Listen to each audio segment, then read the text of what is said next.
ചില സ്ത്രീകൾ അനുഭവിക്കുന്ന ഒരു ബുദ്ധിമുട്ടാണ് എപ്പോഴും വയറിൻ്റെ അടിവശത്ത് ഒരു വേദന അല്ലെങ്കിൽ യൂറിൻ പാസ് ചെയ്യുമ്പോൾ ഒരു ബേണിംഗ് സെൻസേഷൻ, സ്ഥിരമായിട്ട് വയറിൻ്റെ അടിഭാഗത്തുള്ള ഒരു നീർക്കെട്ട് പോലത്തെ ഒരു ഫീലിംഗ്. ഇതിനെ പെൽവിക് ഇൻഫ്ലമേറ്ററി ഡിസീസ് എന്നാണ് പറയുന്നത്.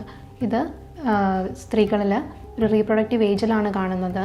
ഇത് യൂട്രസ്, ഫലോപ്പിയൻ ട്യൂബ്, ഓവറി തുടങ്ങിയ സ്ഥലങ്ങളിൽ വരുന്ന ഇൻഫെക്ഷൻ കൊണ്ടാണ്. പെൽവിക് ഇൻഫ്ലമേറ്ററി ഡിസീസിൻ്റെ പ്രധാന കാരണം ബാക്ടീരിയൽ ഇൻഫെക്ഷനാണ്.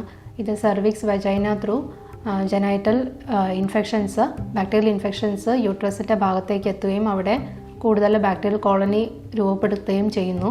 ഇതാണ് ഇൻഫെക്ഷനും ഇൻഫ്ലമേഷനുമുള്ള പ്രധാന കാരണം. അതുപോലെ സെക്ഷലി ട്രാൻസ്മിറ്റഡ് ആയിട്ടുള്ള ഡിസീസ് ഉള്ളവർക്കും ഈ ഒരു ഇൻഫ്ലമേഷൻ കണ്ടുവരുന്നുണ്ട്. അതുപോലെ ബാക്ടീരിയൽ ഇൻഫെക്ഷൻ ഉണ്ടാവാനുള്ള മറ്റു ചില കാരണങ്ങളാണ് ഇൻട്രയൂട്രൈൻ ഡിവൈസ്, മിസ്കാരേജ്, ചൈൽഡ് ബർത്ത്, അതുപോലെ പെൽവിക് സർജറി തുടങ്ങിയവ.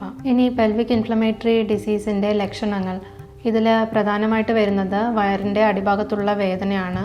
അതുപോലെ ഒരു നീർക്കെട്ടുള്ള ഒരു ഫീലിങ്ങും, ബാക്ക് പെയിൻ, വയറുവേദന ഇതെല്ലാം കണ്ടുവരുന്നു.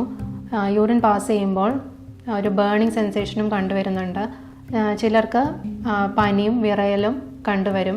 അതുപോലെ വോമിറ്റിംഗ് സെൻസേഷൻ, നോസിയ, അതുപോലെ ഇറഗുലർ ആയിട്ടുള്ള മെൻസ്ട്രൽ സൈക്കിൾ, ഇടയ്ക്ക് സ്പോട്ടിംഗ് വരിക, പെയിൻഫുൾ ആയിട്ടുള്ള ഇൻ്റർകോഴ്സ്, ഇതെല്ലാം കാരണങ്ങളാണ്. ബ്ലഡ് ടെസ്റ്റ്, യൂറിൻ ടെസ്റ്റ്, അതുപോലെ വെജൈനൽ സ്വാബ്, പെൽവിക് സ്കാൻ തുടങ്ങിയ മാർഗങ്ങളിലൂടെയെല്ലാം ഒരു ഡോക്ടർക്ക് നിങ്ങൾക്ക് പെൽവിക് ഇൻഫ്ലമേറ്ററി ഡിസീസ് ഉണ്ടോ എന്ന് കണ്ടുപിടിക്കാൻ സാധിക്കും.